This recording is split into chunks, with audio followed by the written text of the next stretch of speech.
Bonjour Ludovic Bu. Bonjour. Vous êtes spécialiste de la question des transports, vous êtes développeur d'entreprise, ancien conseiller municipal au Mans et vous proposez une conférence ce jeudi chez Tuart. Tout voiture, on arrête tout et on réfléchit. C'est audacieux quand même de proposer une conférence sur un tel thème alors qu'on est en terre d'automobile ici en Sarthe. La question, c'est pas d'arrêter l'automobile, c'est d'arrêter le tout automobile. Et donc, toute la nuance est dans le tout. On a aujourd'hui 40 millions de véhicules particuliers qui roulent sur les routes en France. C'est beaucoup trop. Mais ça ne veut pas dire qu'il faut plus de voitures. Il y a une nuance. Et donc, tout mon propos est nuancé. Repenser nos modes de déplacement, mais les repenser collectivement. Oui, la question est que nous vivons dans une société. Chacun peut faire des petits gestes et des choix individuels. Et d'ailleurs, je le fais moi en n'ayant pas de voiture, bien qu'ayant des enfants, bien qu'ayant un métier, bien qu'ayant plus de 50 ans, je n'ai jamais possédé de voiture. Ça, c'est un geste individuel. Et ça change pas le système dans lequel je vis. Et donc, si on veut des choix collectifs qui permettent de rééquilibrer l'usage de l'espace public, il faut effectivement que les pouvoirs publics prennent des décisions et que les constructeurs automobiles accompagnent ces décisions, etc. Et donc, ce sont des choix de société. Je pars d'un constat, ou deux constats, que je partage avec énormément de sources, et j'arrive à des propositions qui permettraient de rééquilibrer nos modes de déplacement, notre usage de l'espace public, et nos ressources énergétiques et notre manière de vivre. Et enfin, il y a beaucoup de questions qui sont liées à ce tout voiture, justement. On le sait, l'interdiction des nouvelles voitures à moteur thermique, ce sera en vigueur en 2035. Vous parliez d'alternatives, de solutions, Ludovic Bu. Qu'est-ce que vous proposez concrètement ? La question, elle est de plusieurs ordres, mais c'est pas tellement la question de la carburation des véhicules, parce que remplacer un véhicule thermique par un véhicule électrique, ça résout éventuellement le problème du CO2 à la sortie du pot d'échappement et du CO2 de manière globale.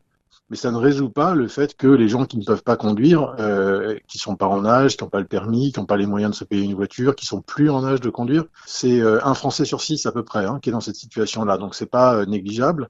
Eh bien, ces gens-là sont en empêchement de mobilité. Et par le fait qu'on utilise tous des voitures, qu'elles soient thermiques ou électriques, on empêche un Français sur 6 d'avoir une vie normale. On lui rend la vie difficile. Et après, dans les 5 Français sur 6 qui ont accès à une voiture et qui peuvent la conduire, etc., là encore, il y en a 1 sur 5 à peu près qui a du mal à se déplacer parce que on lui a retiré le permis ou parce que l'essence est trop chère ou parce que sa voiture est en panne ou parce que, etc., etc.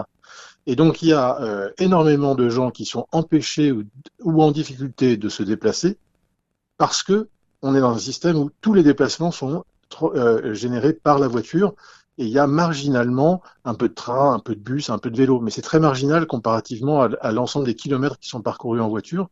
Et c'est aussi dans un espace qui est fait pour la voiture et pas pour l'ensemble des modes de déplacement, à commencer par la marche, qui, elle, est partagée par 96% de la population. Cet ouvrage, Ludovic Bu, c'est un appel à développer davantage le transport public en France, au-delà des considérations écologiques. Il y a vraiment tout un aspect social, si je vous comprends bien. Il y a un aspect d'égalité sociale, oui, tout à fait, de rééquilibrage. En gros, si on regarde les déciles de revenus, donc si on coupe la population en tranches statistiques de 10% les plus pauvres jusqu'aux 10% les plus riches, les 10% les plus riches se déplacent 2 fois plus que les 10% les plus pauvres. Donc il y a vraiment une question sociale. Et on peut ajouter à cette question de capacité à se déplacer la question de la pollution, du bruit et tout un tas d'autres de problèmes de santé publique, d'obésité physique liés au manque d'exercice qu'on retrouve beaucoup plus dans les classes sociales les plus défavorisées, parce qu'ils habitent où elles habitent au bord des autoroutes, au bord des infrastructures de chemin de fer, où passent des trains la nuit. Enfin, et donc il y a beaucoup de conséquences en fait à ce choix sociétal de mettre les déplacements et l'hypermobilité en avant, et en particulier la voiture. Au-delà, on l'a bien compris, des considérations et des enjeux écologiques. Vous disiez il y a quelques instants, Ludovic Bu, les solutions, les pistes concrètes que vous dévoilez dans cet ouvrage. Est-ce que tout le monde peut s'en emparer ou c'est seulement certains ? On a construit l'ouvrage de manière à ce que les entreprises, les collectivités et les particuliers puissent trouver des actions qu'ils ou elles peuvent mener. Donc, il y a des actions qu'on peut mener en étant dans une entreprise ou en étant élu ou agent d'une collectivité territoriale ou en étant citoyen Et il y a des actions qu'on peut mener soi-même ou des actions qu'on peut mener pour faire pression sur les autres acteurs pour qu'ils participent de ce changement. Pour les auditeurs, auditrices qui nous écoutent, simples citoyens, est-ce que vous voudriez bien, Ludovic Bu, nous dévoiler peut-être l'une des propositions que vous portez ?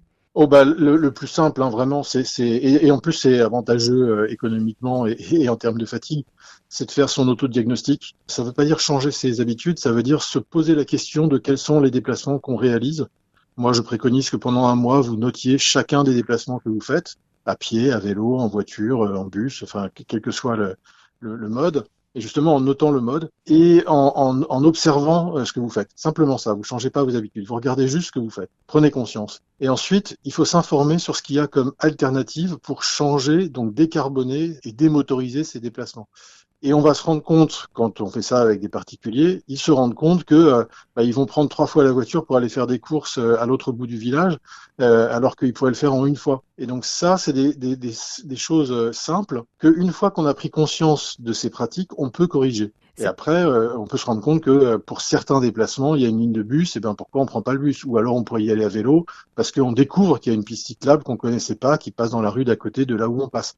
C'est pas Et forcément évident, suivant après la situation de chaque personne. Hein. Vous le disiez vous-même au début de cet échange, Ludovic Bu, des personnes qui sont soit un petit peu âgées, qui peuvent plus forcément faire du vélo, ou qui habitent en zone rurale. Il y a cette notion d'isolement. Là, c'est difficile d'échapper à la voiture. C'est pour ça que je dis qu'il ne s'agit pas d'échapper à la voiture, il s'agit de moins l'utiliser. Et c'est pour ça que je dis que chacun doit d'abord faire son diagnostic parce que toutes les situations sont différentes. Et donc, on ne va pas du tout demander la même chose selon votre état de santé, selon où vous habitez, selon vos capacités de lecture, parce que lire une carte de bus, c'est compliqué, par exemple, selon vos revenus, enfin, etc. Et donc, c'est pour ça que moi, je juge pas la manière dont les gens font, je dis juste, faites votre diagnostic, prenez conscience de vos déplacements et interrogez-vous sur les solutions qui existent là où vous vous trouvez et en fonction de vos besoins pour essayer de diminuer votre usage des modes de déplacement énergétiquement voraces. Et si vraiment vous constatez que vous ne pouvez pas faire autrement, eh ben continuez à vivre comme vous vivez, parce que si vous ne pouvez vraiment pas faire autrement, mais après avoir pris le temps de faire votre diagnostic et de regarder ce qu'il y a comme solution, alors faites pression sur les pouvoirs publics pour qu'ils changent et qu'ils vous aident à changer. Un appel à changer donc aussi, on le disait, Ludovic, ce modèle de société. Merci à vous pour toutes vos réponses aujourd'hui au micro d'RCF. On rappelle que nos auditeurs et auditrices peuvent aller vous découvrir en conférence. Premier rendez-vous ce jeudi 7 novembre à 17h à la librairie Tuard. Merci à vous, à très bientôt. Bonne journée.